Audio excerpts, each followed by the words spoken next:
Before the cathedrals, before the crowds, there was only a hill above the water, Tepeyac.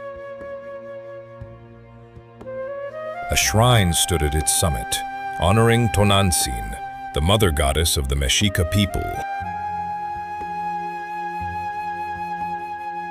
Pilgrims already climbed this hill. The path was old, long before anyone carved a road. Then Tenochtitlan fell. On the causeway, they stopped and watched their world burn.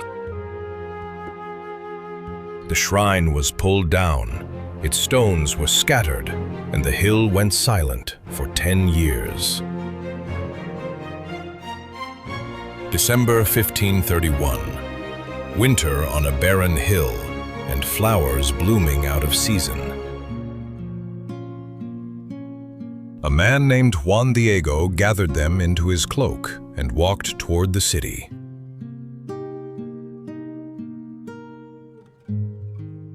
When the cloak opened in the bishop's house, the flowers fell, and something else remained.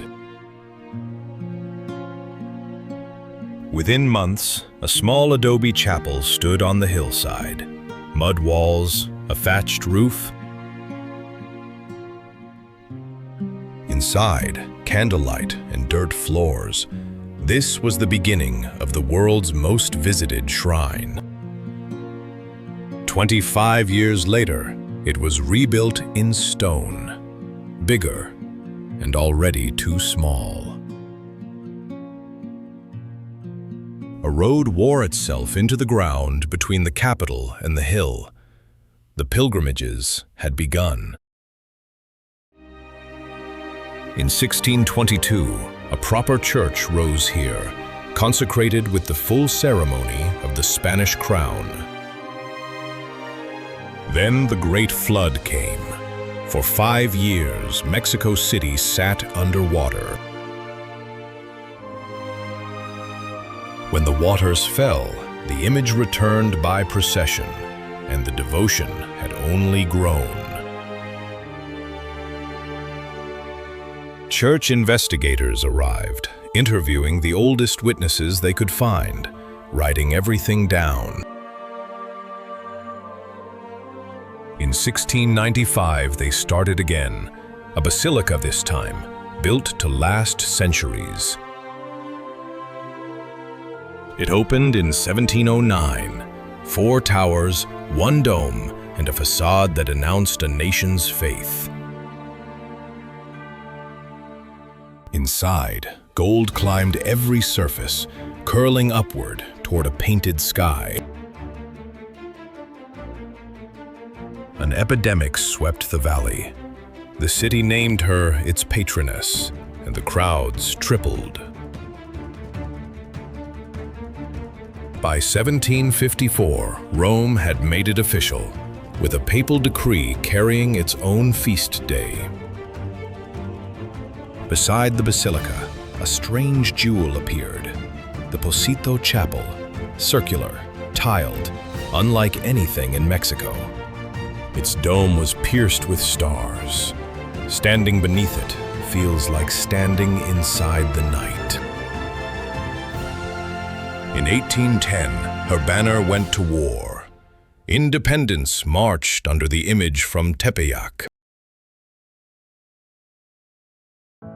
1895.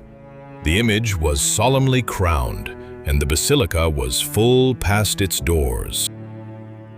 Rome elevated it to a basilica in 1904. Photography had arrived, and the crowds kept coming.